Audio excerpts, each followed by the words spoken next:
Bismillah, alhamdulillah, wassalatu wassalamu ala rasulillah, habibina wa syafi'ina wa qurrati a'yunina Muhammadin abdillah wa ala alihi wa ashabihi wa man tabi'ahum ila yaumil qiyamah, amma ba'd.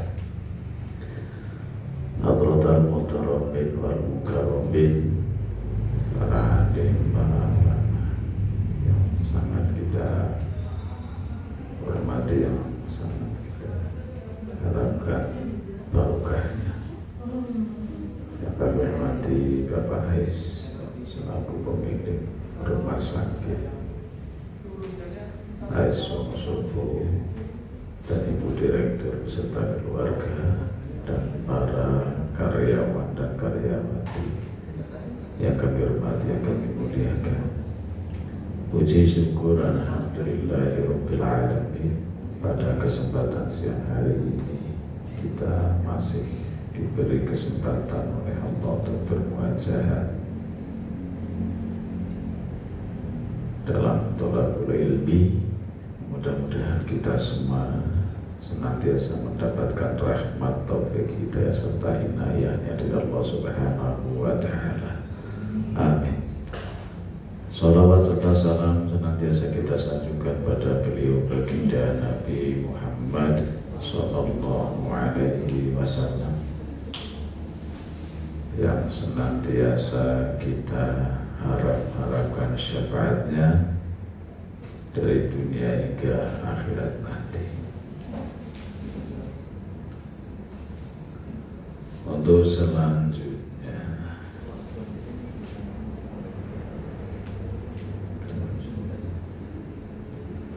sebelum kita masuk pada pasal yang dulu pernah kita bahas terlebih dahulu untuk mengawali di tahun ini, yaitu berarti di tahun ini tahun akhir, tapi kalau di dalam tahun awal dalam melaksanakan kegiatan Syawal, Dzulqa'dah, berarti ini dalam awal daripada kegiatan. Maka untuk itu kurang lebihnya mohon maaf yang sebesar-besarnya. Mudah-mudahan apa yang telah kita laksanakan di bulan-bulan sebelumnya, baik itu di bulan Ramadan ataupun di Syawal, kita senantiasa amal-amal yang kita lakukan senantiasa diterima oleh Allah Subhanahu wa ta'ala. Dan mudah-mudahan untuk kedepannya kita akan selalu dibimbing oleh Allah Subhanahu wa ta'ala agar selalu mendapat hidayah, inayahnya, dan kita semua senantiasa dibimbing agar selalu berjalan di syariat baginda Nabi Muhammad sallallahu alaihi wasallam. Yang perlu kita ketahui bahwa di dalam adat istiadat di Indonesia atau di awal kita melakukan kegiatan itu terdapat sebuah acara, yaitu halal bihalal. Sami wonten mriki Wonosobo, Banjarnegara lan sami turutipun. Niki panjenengan secara garis besar atau secara dalil qat'i memang tidak ada kaidah, tidak ada nas Quran, tidak ada nas hadis yang menyatakan adanya halal bihalal. Yang kegiatan seperti di Indonesia. Tetapi yang menjadi rujukan awal adalah Nabi pernah mengatakan bahwa ketika kalian antara satu dengan yang lainnya mempunyai suatu hal, maka mintalah, atau saya istilahnya istahlil, dawai Nabi istahlil, maka saling menghalalkanlah atau saling minta halal dan halal kepada sesamanya. Dari landasan ini di Indonesia itu maka ulama-ulama biye, ulama-ulama terdahulu Indonesia terutama di Jawa membuat surat acara ketika selesai kita Ramadan kita melaksanakan Idul Fitri terus mengadakan halal bihalal. Nah, rentetan dari acara tersebut landasan pertama adalah ketika Nabi mengatakan setelah orang berpuasa 1 bulan terus malamnya melaksanakan qiyamul lail yang umum disebut dengan sholat tarawih, maka semua dosa, Nabi mengatakan semua dosa diampuni, baik dosa besar ataupun dosa kecil, dosa yang disengaja ataupun dosa yang tidak disengaja. Terus ada dosa yang apa istilahnya, yang rahasia, dan juga ada dosa yang terbuka. Semua diampuni oleh Allah Subhanahu wa Ta'ala, tapi masih ada dosa yang belum bisa diampuni oleh Allah, yaitu dosa di antara sesama manusia itu sendiri. Nah, maka dari hal tersebutlah diadakan acara silaturahim antar kaum, antar sesama muslim, yang dengan landasan Nabi mengatakan istahlil. Nah, intinya agar di masa kita sudah diampuni oleh Allah Subhanahu wa Ta'ala, jangan sampai ada sesuatu yang mengganjal di antara manusia sehingga Allah tidak mengampuni satu dosa, yaitu dosa dengan sesama manusia. Nah, maka dari itulah di Indonesia, terutama di tanah Jawa ini, saking jelinya ulama-ulama, sehingga ada acara halal bihalal. Intinya halal bihalal, menghalalkan sesuatu yang sudah berjalan, baik sengaja ataupun tidak. Karena istahlil menghalalkan sesuatu adalah panjang maknanya, termasuk memaafkan sesamanya. Nah, secara otomatis ketika semuanya sudah, berarti apa yang disebut oleh Nabi kita benar-benar bersih dari dosa seperti bayi yang baru dilahirkan ini akan tercapai. Maka setelah sebulan kita melaksanakan dengan berbagai ritual kegiatan, diampuni semua dosa oleh Allah.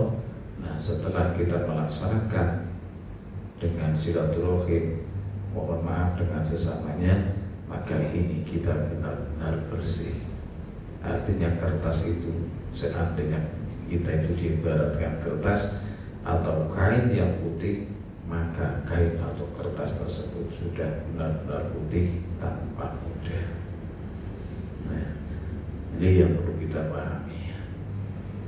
Nah, di dalam surat Ali Imran itu bahwa berawal fungsi daripada orang yang berpuasa itu adalah disebutkan oleh Allah dalam surat Al-Baqarah adalah supaya menjadi orang yang bertakwa. Nah, tapi di dalam surat Ali Imran itu disebutkan termasuk seperti apakah orang-orang yang bertakwa. Itu di dalam surat Ali Imran disebutkan alladzina yunfiquna fis-sarra'i wad-dharra, yaitu orang-orang yang bersedekah baik dalam tingkah, dalam kondisi lapang ataupun dalam kondisi sempit. Nek Jawa ini pun kondisinya akeh rezekine, utawane rezekine sekedhik.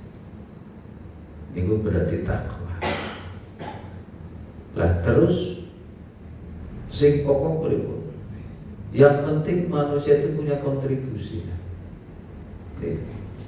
Ketika kita sempit, sementara kita tidak punya harta benda, apakah masih bisa? Bisa. Ketika kita masih punya kontribusi untuk orang lain, bermanfaat bagi orang lain, itu artinya kita sudah bersedekah. Bahkan sampai Nabi mengatakan at-tabassum sedekah. Bahkan sampai tersenyum saja sudah termasuk sedekah. Nah, maka dari itulah ketika kita sesama manusia, banyak orang mengatakan ada sebuah pepatah, berikanlah senyummu kepada semua orang. Artinya seperti itu. Karena memang Nabi itu melaksanakan itu. Nabi itu tidak pernah membedakan siapapun yang datang kepada beliau, seperti apapun wujudnya, apapun pangkat dan derajatnya, Nabi tetap selalu tersenyum.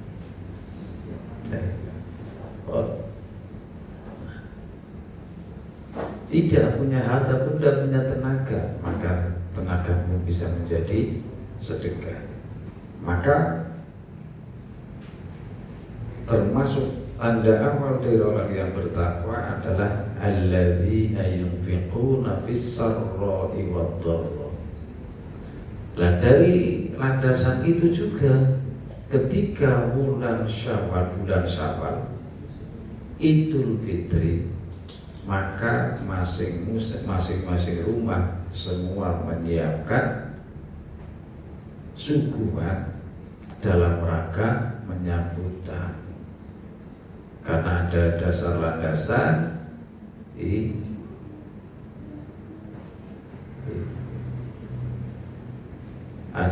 landasan bahwa man kana yu'minu billahi wal yaumil akhir falyukrim dhaifah.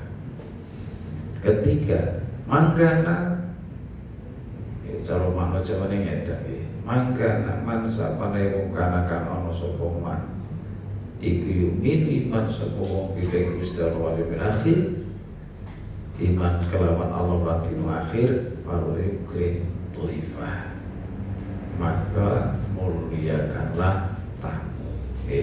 Kenapa ketika Syawal jenengan terutama yang mbak-mbak, ibu-ibu biasanya sebelum Syawal itu sudah sibuk menyiapkan roti nastar, ada berbagai macam. Itu memang ada dalil. Jadi siapapun orang yang beriman kepada Allah dan hari akhir, maka muliakanlah tamu. Dan di antara memuliakan tamu adalah suguhan atau sajian. Termasuk Nabi adalah contoh orang yang istilah Jawa loman. Nabi itu sesekali tidak makan kecuali ketika beliau makan bersama sahabat. Jadi Nabi dalam riwayat belum pernah makan sendirian. Jadi ketika beliau lapar, maka dia akan menunggu datangnya sahabat-sahabatnya. Jadi selalu Nabi seperti itu. Ya, karena Nabi juga meniru ada sebuah nenek moyang beliau, yaitu Nabi Ibrahim. Itu adalah juga di dalam riwayat adalah seorang nabi yang dermawan, loman. Kalau sebenarnya loman Nabi Ibrahim, sehingga beliau pun tidak mau atau tidak bisa makan kalau tidak bersama orang lain. Jadi Nabi Ibrahim bahkan sampai dalam riwayat Nabi Ibrahim itu ketika beliau itu pagi-pagi istrinya sudah menyiapkan minuman sarapan, itu Nabi Ibrahim itu berdiri di pinggir jalan menunggu orang lewat. Maka siapapun yang lewat di depan rumahnya Nabi Ibrahim maka disuruh masuk untuk menemani beliau. Cara di sini sarapan pagi, yaitu selalu seperti itu. Maka cerita di dalam Al-Quran ketika Nabi Ibrahim itu kedatangan utusan Allah yang berwujud menjadi manusia, jumlahnya 12, Nabi Ibrahim terus pamitan dengan tamunya. Mohon maaf, saya mau ke belakang sebentar. oh tunggu sampai nanti saya kembali lagi.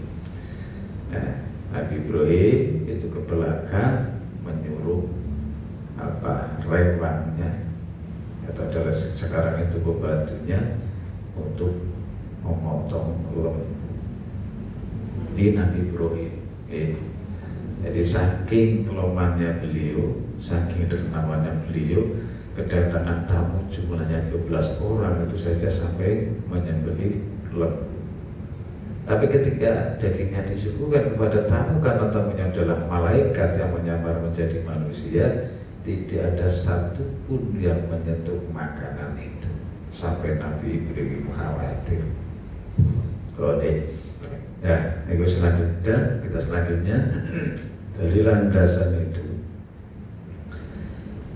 Dalam ayat berikut, alladzina yunfiquna fis sarra'i wad dharra'i wal kadhiminal ghaidh. Nah, termasuk orang yang bertakwa yaitu adalah wal kadhiminal ghaidh. Dia yang bisa ini Jawa niku lerep bentuk, bahasa Indonesia yang lain. Lerep bentuknya, menahan emosi ya, menahan emosi. Menahan emosi agar kita itu tidak meluap emosi kita, atau bahasa yang kerennya mengendalikan hawa dan nafsu, agar hawa dan nafsu itu tidak bergerak bebas. Ini orang takwa. Sehingga orang yang bertakwa itu segala sesuatu yang dilakukan bukan berdasarkan hawa dan nafsu, tapi yang dilakukan adalah berdasarkan syariat. Ini jadi tidak berdasarkan hawa dan nafsu, tapi berdasarkan syariat. Yang berbahasanya komentar yang kebenak ya, berdasarkan naluri hati, bukan berdasarkan logika pikir. Karena logika pikir itu cenderung terbawa dengan hawa dan nafsu. Tapi kalau naluri ini tidak, maka banyak orang mengatakan ikuti kata hati, maka akan jadi orang benar. Karena memang hati itu munculnya adalah dari Allah Subhanahu wa Ta'ala. Kenapa hati cenderung dari Allah seperti ini? Ketika kita punya keinginan yang tidak sesuai, maka hati yang terlebih dahulu mencegah, pilih rapi.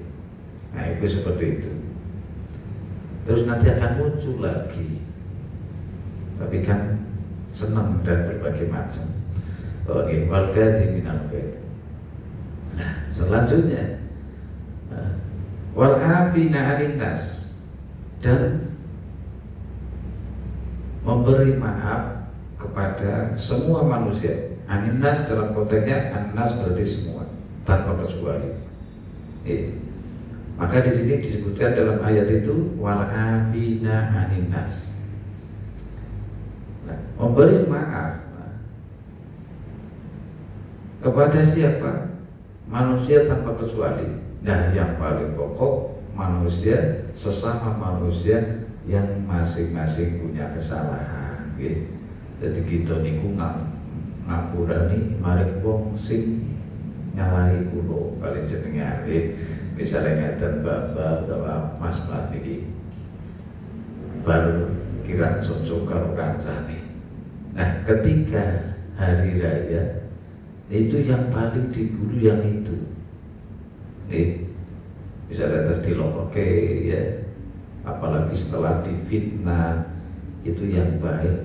Yang kemarin fitnah kita, terlebih dahulu kita datangi untuk dimintai maaf sebelum orang itu meminta maaf.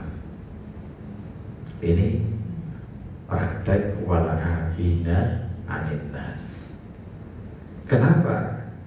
Karena orang yang beriman, orang yang bertakwa, itu hatinya lebih cenderung untuk memberi maaf daripada lebih cenderung minta maaf daripada untuk memberi maaf.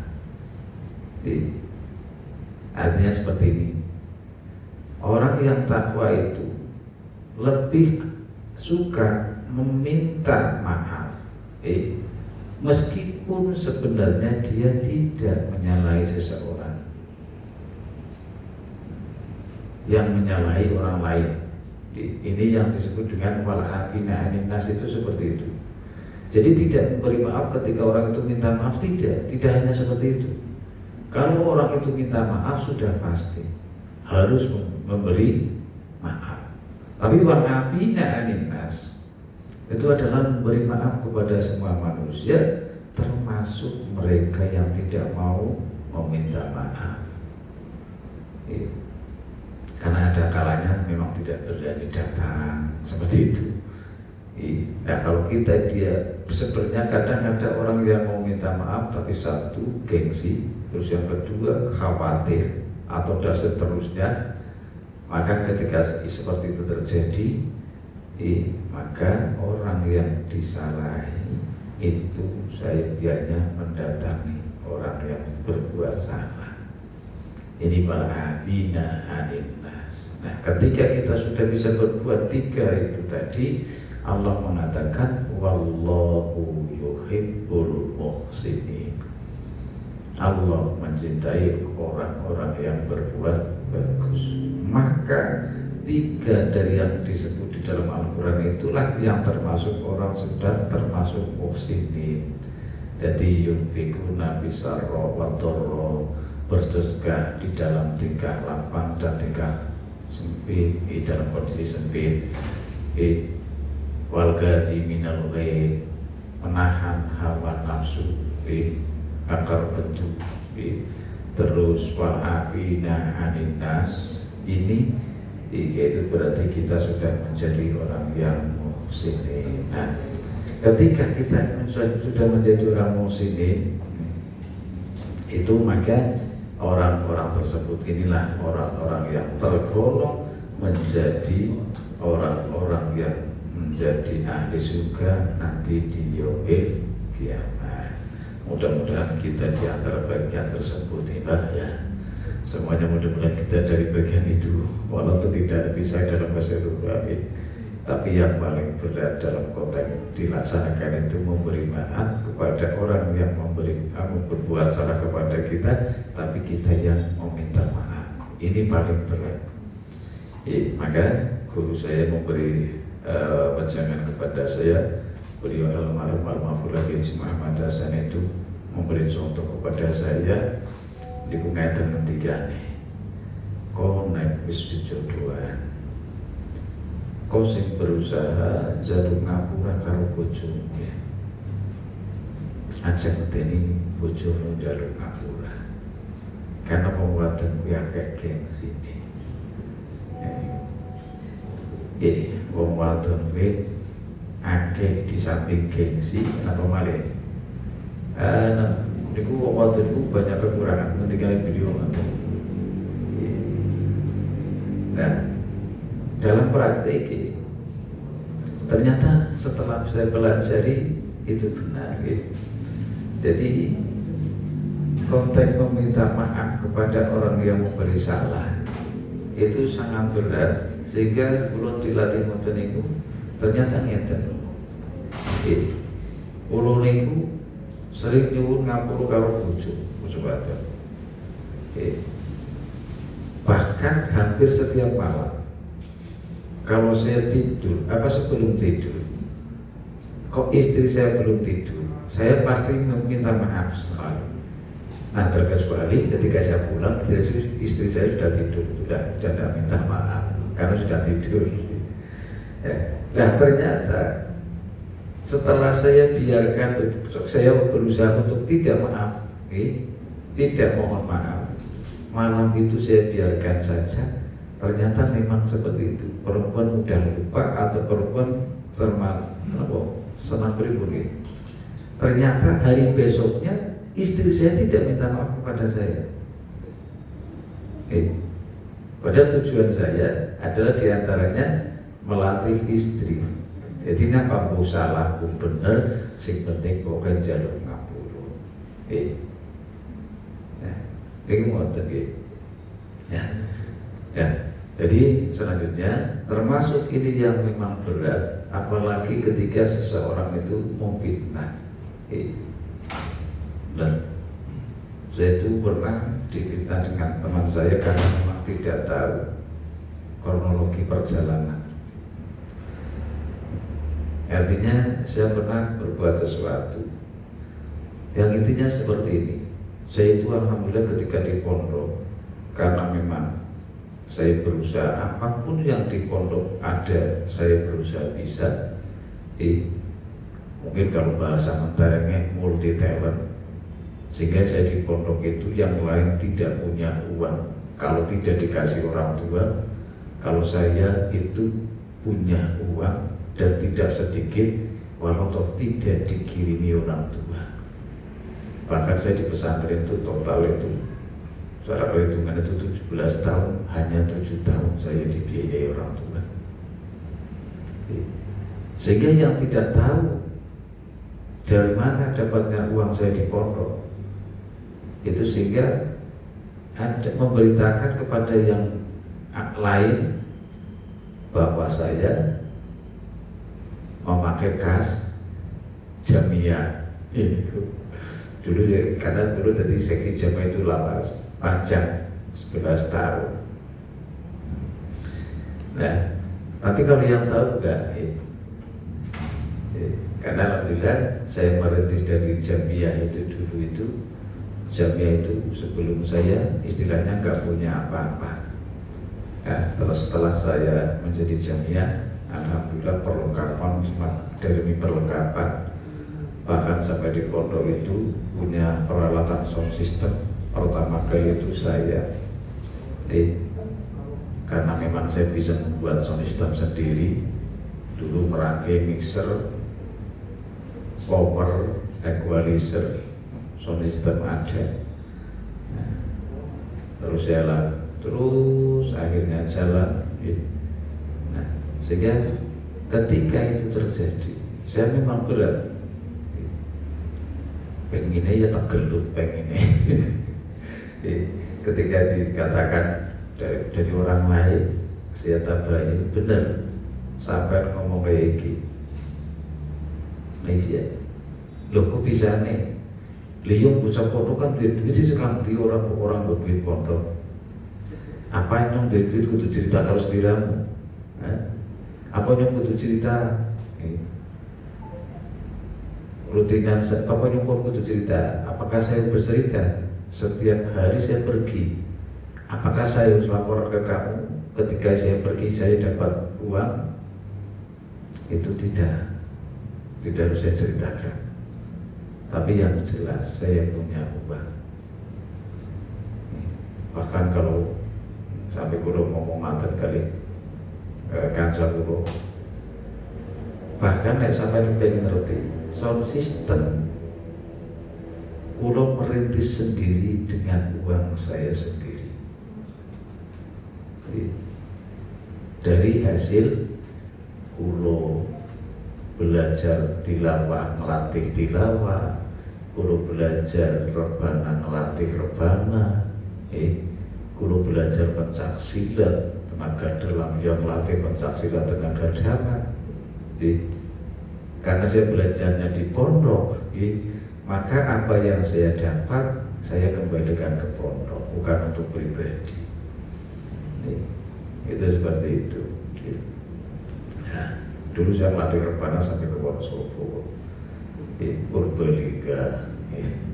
Padahal saya dapat ilmu ya dari Wonosobo, tapi di masih IIG dulu, belum unsik. Masih IIG, dulu kan IIG ya, Institut Ilmu Quran. Terus jadi unsik. Ya, dulu saya yang dulu itu yang pertama kali ada IIG dulu. Pertama kali KKN itu di desa saya. Orangnya orang Pernak, ada yang dari orang Pekalongan. Nah, orang Pekalongan itu berarti dia melatih rebana dengan saya. Saya masih SMP kelas 1 atau kelas 2 tahun 88 atau 89. Jadi, nah dari situ saya punya ilmu itu, sehingga setiap hari itu saya melatih rebana dari Banjarnegara hampir semua kecamatan. Nah, dan selanjutnya ini sambil nyari-nyari kan pengereyetan. Ngajinya dulu sampai apa ya?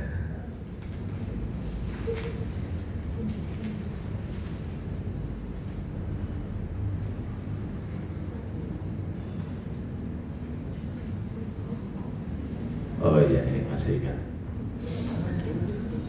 Faslun wasor itu surati qabla dukhuli fiha khamsatu asya. Baik. Wasor itu dan syarat-syarat sholat sebelum masuk sholat itu ada 5. Nah, sebelum saya masuk pada syarat, karena di dalam sholat ada syarat, ada rukun, perlu kita ketahui. Syarat itu berarti sesuatu yang harus dipenuhi sebelum kita melaksanakan pekerjaan. Harus terpenuhi semua.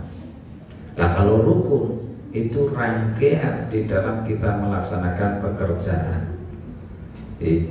Ketika kita melaksanakan sholat, rukun itu berarti awal sampai akhir, itu namanya rukun. Nah, kalau syarat itu sesuatu yang harus terpenuhi sebelum ada pekerjaan. Seperti syaratnya orang menjadi PNS, itu daftarnya saja harus lengkap, ijazah, kadang pengalaman kerja, atau dan berbagai macam. Ini syarat. Sehingga ketika salah satu syarat itu kok tidak terpenuhi, maka dianggap tidak sah. Nah, kalau dalam pekerjaan berarti tidak bisa diterima. Ya, kalian masuk ke sini juga ada syarat masuk ya? Ada, terpenuhi semua berarti. Itu syarat. Di dalam sholat itu ada syarat.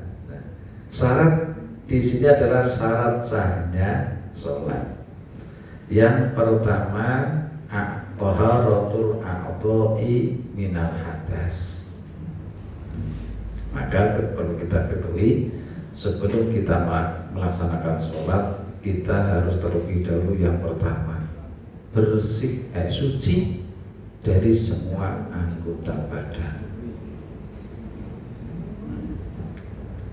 Suci dari najis ataupun dari hadas. Suci dari hadas, contohnya kita hadas itu ada hadas besar, ada hadas kecil. Hadas kecil yaitu disebabkan diantaranya bersentuhannya laki-laki dan perempuan setelah wudu. Terus kentut, ini adalah hadas kecil. Terus hadas besar itu diantaranya yaitu haid, nifas, atau berhubungan jima, atau mimpi basah, istilahnya itu berarti hadas besar. Nah, hadas yang kecil itu bisa suci hanya dengan melaksanakan wudu. Wudu. Wudu yang wajib anggotanya, kalau rukunnya wudu ada 6 yang harus dilaksanakan.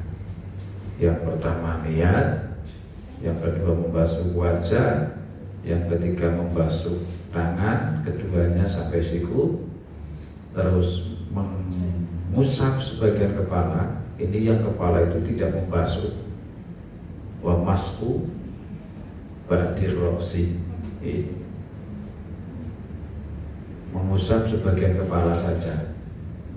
Maka kalau Imam Syafi'i menyatakan asal sudah ada yang basah, ya, ini sudah termasuk sah. Walau hanya 3 helai. Tapi membasuh rambut, mengusap rambut yang masih dalam lingkaran kepala. Kalau rambutnya sudah melewati kepala, berarti tidak sah. Contoh seperti orang perempuan, eman-eman buka kerudung, rambutnya tinggi soalnya baik, berarti musab. Ini bukan musab sirah, tapi musab rambut.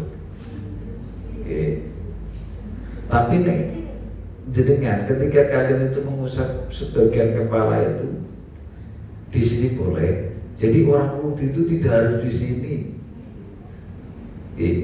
Jadi misalnya jenengan itu pun biasa wis sisiran jeripit atau ngomong lanang wis nganggo minyak apa ini. Ketika kita membasuh di sini kayak eman-eman temen wis jeripit sisiran dalam sholat, ya. Jadi boleh di sini kok. Yang penting masih kepala. Jadi tidak harus di sini. Berbeda ketika dulu belajar saya itu golek bahasanya ngusap basuh batuk bukan. Bahkan yang kalau sampai butuh niku situ ngusap batuk ya ora sah, enggak sah. Jadi bagian kepala boleh di atas telinga, boleh di yang bagian belakang. Yang penting minimal 3 helai rambut itu sudah basah, itu sah. Nah, ketika kita punya hadas besar kayak perempuan, perempuan itu kan hadas besarnya banyak, haid, nifas, dikembuli bojone, itu ya hadas besar. Itu syaratnya kalau sholat itu harus mandi dulu sebelum sholat. Bahkan perempuan pun sebelum sholat itu saja sebelum mandi harus diteliti dulu hal-hal yang bisa menghalangi air. Karena perempuan itu banyak sesuatu yang bisa menghalangi masuknya air ke anggota tubuh. Contoh ketika seorang perempuan memakai pitek, ya. Kalau yang jenisnya cat, yang kulit ini air tidak tembus, berarti dia harus dikerok, harus dibersihkan dulu. Atau mungkin juga make up, perempuan pakai make up ketika wudhu jangan langsung basuh muka dengan niat. Karena Pak ini bercampur. Karena make up perempuan itu merubah sifat air yang berada di wajah. Maka ketika wudhu itu sebaiknya sebelum wudhu dibasuh wajah dulu untuk menghilangkan make up tersebut. Nah, terkecuali make up yang bersifat menyatu, ya, mungkin skincare apa ya, nggak tahu sih. Yang sifatnya menyatu, artinya menyatu itu seperti ini. Dia itu bersifat meresap, ya. Iya. Tapi kalau yang sifatnya menempel, bedak itu yang bersifat menempel itu terlebih baik terlebih dahulu dibuang, dihilangkan. Setelah itu baru mandi. Kalau laki-laki enggak, laki-laki itu enggak pakai make up. Jadi ya tidak saya bahas. Nah, tapi kalau perempuan ada yang harus dibuka terlebih dahulu atau harus dihilangkan dulu seperti tadi yang dibicarakan pacar kuku, terus bedak yang sifatnya menempel, baru itu. Karena apa? Karena orang yang hadas besar disunatkan wudu terlebih dahulu. Sunat. Terus yang kedua, harus terhindar dari najis. Najis yang bersifat ainiyah, najis yang hukumnya tidak. Dan najis ainiyah itu seperti ini. Najis ainiyah berarti ada wujud, ada bau. Tidak ada wujud tapi ada bau. Contoh kayak yang termasuk kecil tapi baunya menyengat, kotoran cicak. Itu kecil tapi baunya menyengat. Tidak ada bentuk tapi berbau di tangan, berarti itu termasuk ada najis. Kalau ada bau berarti itu tidak termasuk hukmiyah tapi ainiyah. Ainiyah itu tidak hanya yang kelihatan saja kan. Ainiyah itu ada wujud, ada bau dan ada rasa. Terus rasanya dicicipi ya Pak. Ada yang mau tahu seperti ini. Najis itu, kotoran itu kan ketika kita misal untuk mengetahui itu rasa, itu tidak harus dijilat ya. Tidak harus menggunakan perasa kan. Itu bisa, contohnya cara bahasa Jawa ini apa ini? Yidi ada ya. Jadi kotoran itu kan berbeda. Nah sifat itu antara air dan kotoran itu, najis itu kalau masih ada kan bisa ya. Nah, sama ketika kita kan nggak tahu. Ketika kita cekuk apakah sudah bersih atau tidak kan kita nggak tahu. Hanya yang tahu tangan saya, iya kan? Itu saja yang kiri. Nah, artinya rasa itu tidak harus dengan menggunakan perasa lidah, tapi tangan ini bisa mewakili rasa itu. Sampai misalnya adik sampai pamit dulu sing bersih. Tapi bersih dari itu kan sifatnya kalau najis hilang itu berarti baunya sudah enggak ada, wujudnya sudah tidak ada, terus rasanya sudah tidak ada. Karena kalau di dalam fikih itu dibahas rasa itu adalah dengan lidah, itu dhahirul kalimah. Jadi rasa itu bisa seperti itu.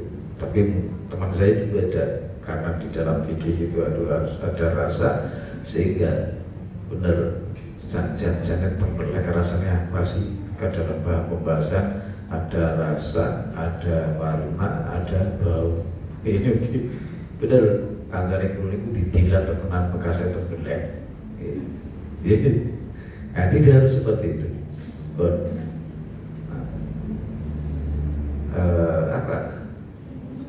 Tadi kotoran ketika yang kecil, ini kotoran cicak nempel di tangan, yang penting sudah hilang wujudnya, rasanya, baunya sudah hilang semua, berarti itu. Wasitrul aurati lan tertutupnya aurat. Nah, batas auratnya laki-laki ini sangatlah sedikit. Batas aurat laki-laki itu sebatas lutut dan pusar. Jadi aslinya seorang laki-laki ketika sholat hanya pakai kain sarung saja sudah cukup. Cukup. Aslinya cukup. Karena batas aurat itu hanya pusar dengan sampai ke lutut. Nah, kalau lututnya sampai ke bawah, sarung kan sampai ke bawah, terus golek bebedan nang dhuwur dengkul kan cukup rampung untuk sholat sah. Tapi kategorinya ini ada. Kira-kira ketika kita sholat dengan hanya seperti itu sopan apa tidak itu dong? Saya misalnya sampean mangkat kerja celana panjang kantor, nggak sopan kan? Itu sebenarnya ketika sholat kok kenapa harus dengan berpakaian yang panjang? Laki-laki juga memakai baju. Bahkan Rasulullah mengajarkan ketika sholat pakailah baju yang berlengan panjang. Walau sah dengan berlengan pendek, tapi yang dianjurkan Nabi adalah pakaian yang melintasi siku ke sana sehingga ke pergelangan tangan. Ini sitrul aurat. Berbeda dengan perempuan. Ketika seorang perempuan itu auratnya dalam sholat itu seluruh tubuh, hanya wajah dan telapak tangan saja. Baik bagian punggung ataupun bagian telapak tangan. Ini auratnya perempuan. Ini perhatian bagi yang perempuan, ya, usahakan mukena menutupi melewati pergelangan tangan, karena batas aurat perempuan itu adalah mulai pergelangan tangan ke sini. Maka orang dulu untuk mengantisipasi terbukanya aurat itu biasanya ada kain pengait ke jari tengah. Ya Bapak, ketika sholat usahakan itu jangan sampai, karena saya sering melihat terutama mukena yang potongan, mukena sing modele potongan atas bawah, ini banyak yang terjadi terbuka aurat. Contoh ketika itidal sami Allahu liman hamidah. Nah ini biasanya ini ke sini. Nah ini bagian aurat di bawah pergelangan. Ini adalah aurat bagi perempuan ketika sholat ataupun dengan laki-laki. Aslinya wong wadon mlebu sinang perkasa. Metu kudu ditutup kecuali wajah. Terus ketika keluar terbuka, ancamannya adalah neraka sakor. Seorang neraka bahkan. Padahal kalau di Indonesia banyak sekali seorang perempuan muslimah yang ketika keluar tidak pakai jilbab, roknya hanya sebatas lutut. Padahal kelihatan rambutnya saja. Seorang perempuan muslimah keluar dari rumah tanpa memakai jilbab itu sudah pasti nanti dimasukkan ke neraka dengan digantung dengan rambutnya menggunakan api neraka. Bawahnya itu ini seorang perempuan. Maka ketika seorang perempuan bisa menjaga itu, maka itulah perempuan yang mahal. Artinya di hadapan Allah adalah sangat-sangat dihargai dalam nanti di akhiratnya. Nah, ini termasuk sitrul aurat dalam tingkah sholat, sehingga termasuk seorang perempuan kalau diharap, kenapa ada muzah? Muzah itu seperti kaos kaki terbuat dari kulit yang tipis, seperti bisa berguna juga seperti sepatu, itu muzah. Nah, maka biasanya orang Arab itu untuk mengantisipasi ketika sholat dengan mukena agar tidak terlihat bagian telapak kakinya, itu orang Arab itu menggunakan muzah. Nah, kalau sekarang dia menggunakan kaos kaki seorang perempuan, apalagi kalau mukunanya terlalu pendek. Itu sitrul aurat. Termasuk rambut seorang perempuan. Nah, Apa? Rambut seorang perempuan yang di sini, yang menyatu, ketika kelihatan dalam tingkah sholat, ini juga aurat.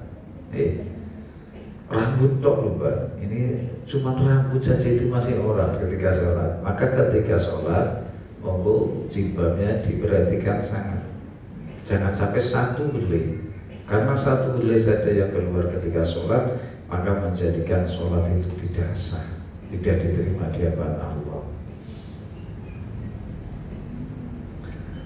Nah terus yang selanjutnya, walibasin tohirin, dan harus memakai pakaian menutup aurat itu harus menggunakan pakaian yang suci, tidak hanya bersih. Apakah beda antara suci dan bersih? Beda. Contoh seperti ini, ketika seorang perempuan, saya juga dulu pernah menyuruh santri putri, karena mungkin santri baru belum paham cara ngaji, itu pakaian awal bahaya itu punya mesin cuci. Maka dari itulah beliau itu menyatakan merasa senang pakaian diubah mesin cuci, karena modelnya seperti ini. Jadi pakaian itu campur jadi satu, tidak dipisah yang kena pipis atau yang tidak, terus dimasukkan ke air yang sudah tercampur satu. Dan ketika air itu belum sampai 2 bulan, maka yang terjadi ini tidak suci, hanya bersih, tidak suci. Karena air itu, pakaian itu bisa suci itu ketika dibasuh dengan air yang banyak. Kalau tidak air banyak, maka dengan air yang mengalir dari atas ke bawah. Jadi tidak dimasukkan dalam ban. Maka ini bagi bapak atau ibu ketika mencuci pakaian, ada pakaian anak yang kena najis, itu sebaiknya cara bahasa Jawanya diribang riyin, diribang riyin, dihilangkan najisnya, terus baru menghilangkan najis tidak disapu, pokoknya dirimbang, menggunakan air yang mengalir di pancuran. Nah setelah itu baru dimasukkan. Walibasin tohirin, wakufu alal makanin tohirin, dan dia yang sholat itu berdiri di atas tempat yang suci. Nah tempat yang suci itu tidak dalam satu ruangan yang suci semua, tidak. Tempat untuk sholat. Jadi makan sholat, makan sholat adalah tempat itu berpijak untuk berdiri. Seperti contoh, ketika kita sholat, terus di tempat sujud kita itu kejatuhan kotoran cicak, yang termasuk makan atau tempat daripada sujud itu yang mana? Pokoknya yang cukup untuk sujud. Ketika persis mau terus sujud kan kejatuhan cicak, kembali cicak, geser sebelah, itu termasuk memakan tohirin, berdiri di atas tempat yang suci, walau hanya satu keramik, misal contoh.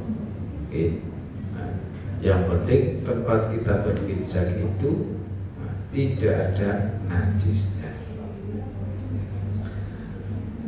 Syarat selanjutnya, wal ilmu bidukhulil waktu. Sholat itu harus mengetahui masuknya waktu sholat dan keluarnya waktu sholat.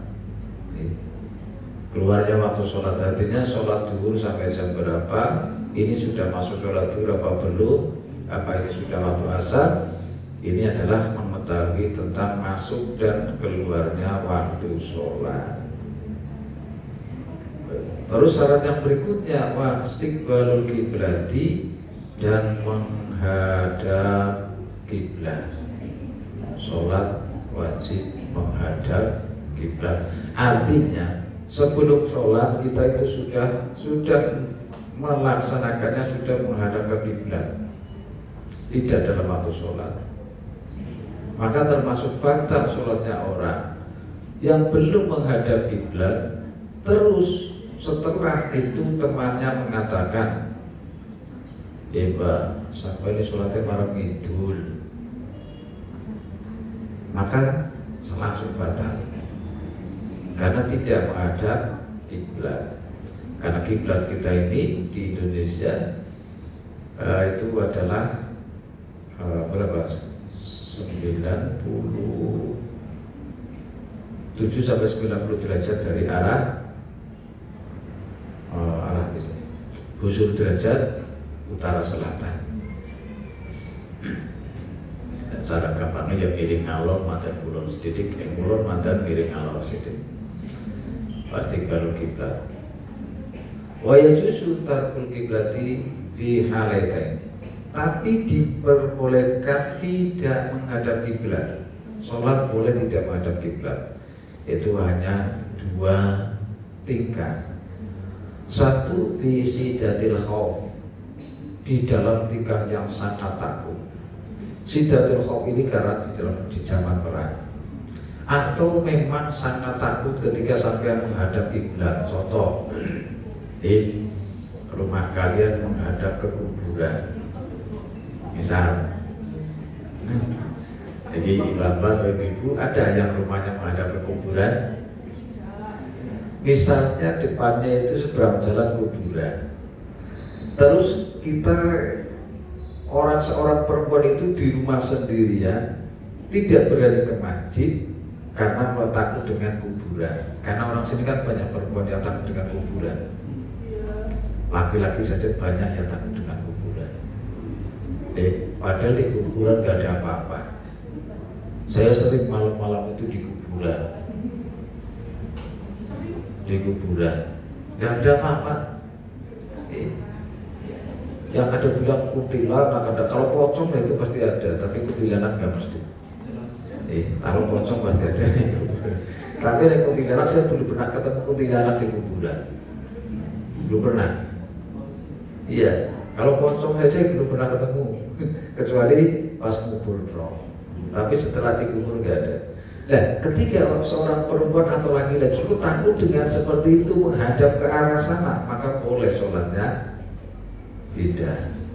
Artinya, lah, nomor sholatnya marung dulu dia baru kuburan jadi wedi, terus sholatnya marung ngalor, sama wedi, boleh. Tapi tingkat terdesak. Nah, ketika besok waktunya itu kalian itu karena sholatnya tidak menghadap kiblat, terus besoknya itu sholat di masjid, maka sholatnya kemarin diulangi. Jadi sholat turun tapi kalau udah turun tidak boleh. Jadi sidatil khauf. Tapi nanti nafilati bisa kali. Ya. Terus sholat sunat di dalam kendaraan. Contoh kita biasa, misalnya jenengan biasa sholat duha, di dalam waktu dia duha lagi, waktu duha berangkat jam 6 sampai jam 1 di kendaraan, berarti ini tidak ada waktu sholat duha. Terus kita melaksanakan sholat duha di dalam perjalanan dalam kendaraan boleh. Dan sholat itu tidak menghadap kiblat. Nah, kalau dimungkinkan ada perjalanan waktu yang menghadap kiblat, maka waktu niat adalah pas menghadap kiblat, meskipun nanti perjalanannya tidak menghadap kiblat. Dan sholat di dalam kendaraan itu tidak harus dengan menggunakan gerakan ruku dan sujud, cukup dengan membaca takbir dan sampai salam. Nah, untuk membedakan antara kita sudah ruku dan sujud, boleh dengan menggunakan gerakan tangan saja atau dengan isyarat kepala. Misal takbir Allahu Akbar, gaib, jadi perkara-perkara syarat yang wajib dilaksanakan sebelum melaksanakan sholat, itu harus hafal. Nah, sama juga seperti syarat yang sebelum kita melaksanakan dalam sesuatu pekerjaan juga harus terpenuhi. Maka ketika tidak terpenuhi itu tidak sah. Sama juga dengan rukun Islam. Rukun Islam itu ada 5. Ketika 5 itu tidak terlaksana semua, berarti kita bukan Islam hakikatnya. Ya, hakikatnya tidak Islam sempurna. Jadi rukun Islam itu ada 5: syahadat, sholat, zakat, puasa, haji. Maka termasuk haji adalah rukun. Nah, rukun itu berarti wajib. Nah, tapi wajib di sini adalah istata'ah. Bahkan sekarang pun syarat orang haji mau berangkat haji di dan itu sudah ada istita'ah. Nah, ini bisa istita'ah atau tidak? Istita'ah biaya sudah pasti karena memang sudah daftar. Tapi istita'ah fisik juga perlu. Contoh, ternyata setelah dicek punya penyakit darah, gula darahnya tinggi, dikhawatirkan bahaya ketika di Makkah, maka akan dikembalikan. Info Jawa Tengah yang kemarin itu dikembalikan itu ada berapa? Ada 30-an atau 20-an dari yang tidak jadi berangkat sampai di Indonesia. Terus ada juga yang langsung penanganan. Nah, itu seperti itu. Maka monggo kita halal barokah dari bulan haji ini. Mudah-mudahan di bulan haji ini kita doakan juga orang-orang kita, orang Indonesia sedang jamaah yang melaksanakan perjalanan haji. Karena di Jazirah Arab ini memang masih ramai perang, perang senjata. Yang mudah-mudahan ini bukan tanda dari akhir zaman. Karena kalau Nabi sudah mengatakan di antara akhir zaman itu nanti, yaitu ketika orang-orang Arab sudah lupa dengan siapa dirinya, sudah tidak memperdulikan dengan agamanya. Maka nanti yang membela Islam hanya orang Persia, sekarang Iran. Dan ternyata terjadi benar, Arab sekarang lebih membela yang Yahudi daripada membela yang Islam. Bahkan membuat dengan perkataan yang tidak sesuai. Iran itu Syiah itu bukan Islam. Nah, seperti itu. Maka mudah-mudahan perang ini tidak berkelanjutan panjang. Artinya sangat miris ketika harus perang panjang. Apalagi ancaman Iran ketika ini sudah, pokoknya negara-negara Arab yang masih membiarkan tentara-tentara Amerika ada pangkalannya, maka pasti semua akan jadi sasaran senjata. Kenapa saya minta doa? Karena memang diantaranya ada akhir zaman itu, termasuk mereka juga orang-orang Muslim. Ketika perang merembet ke Jazirah Arab yang sampai ke Mekah kan bahaya bagi orang-orang yang haji, bahaya. Jadi mereka yang melaksanakan ibadah haji bahaya, baik dalam ibadahnya ataupun secara fisik. Dan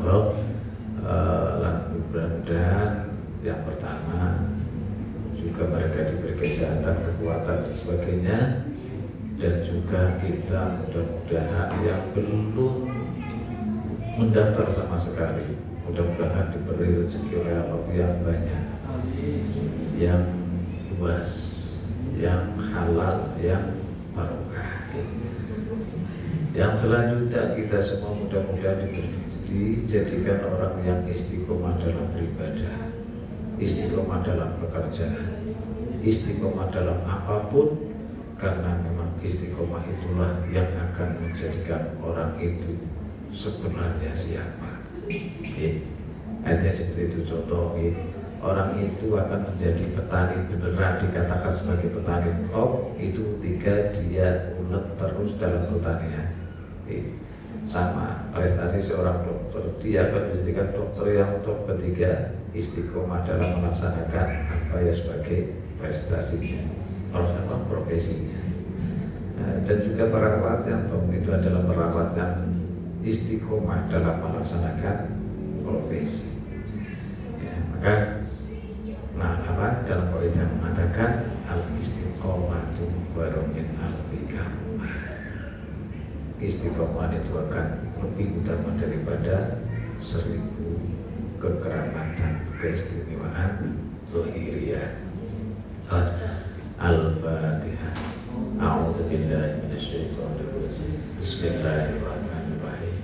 Alhamdulillahirabbil alamin. Arrahmanir rahim. Maliki yaumiddin. Iyyaka na'budu wa iyyaka nasta'in. Ihdinas siratal mustaqim.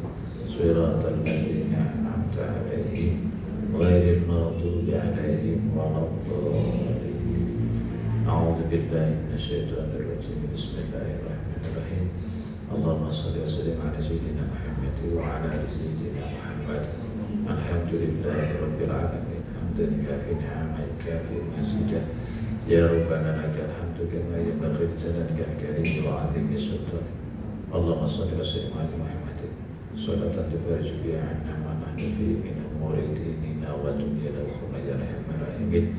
Allahumma ighfir lana wa li walidina wa li ajdatina wa li jaddatina wa li masyayikhina wa liman ahsana ilaina wa liman tawal huquqil wajibati 'alaina wa li jami'il muslimina wal muslimati wal mu'minina wal mu'minati al-ahya'i minhum wal amwat. Innaka sami'un qaribun mujibud da'wati wa hajati ya arhamar rahimin. Allahumma ya muyassir kulla asir, yassir lana umurana umur dunya wal akhirah. Yassir lana sirata Makkah wal Madinah wa sirata Rasulullah sallallahu alaihi wasallam fi lutfi wa afiyati wa salamati wa bulughil maram bi rahmatika ya arhamar rahimin.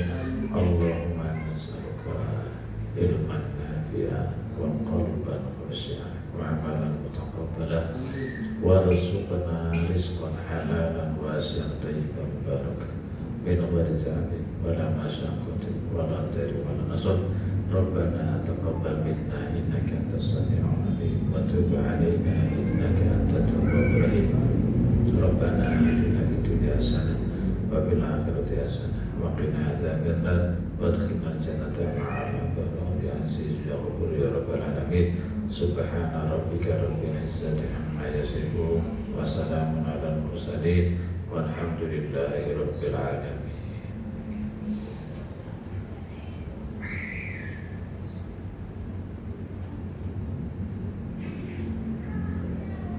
Demikian yang bisa kami sampaikan. Ada pertanyaan? Gak ada ya?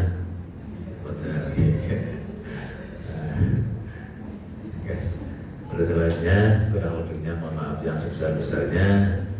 Mudah-mudahan apa yang saya sampaikan bisa bermanfaat dan bisa menjadi maslahat bagi kita semua. Assalamualaikum warahmatullahi wabarakatuh. Waalaikumsalam warahmatullahi wabarakatuh.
Ini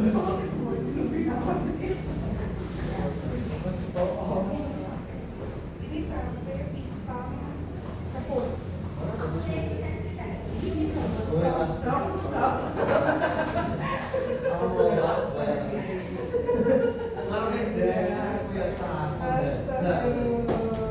Aku kok baru duduk.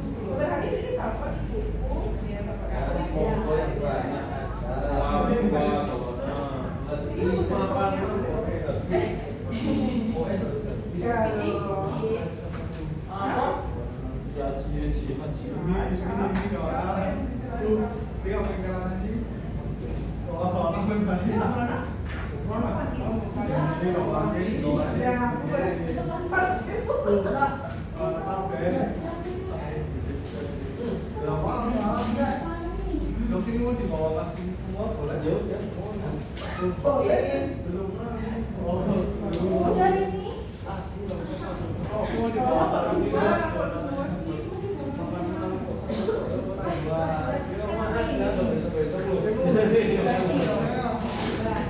Anak kos banget ya.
Hmm.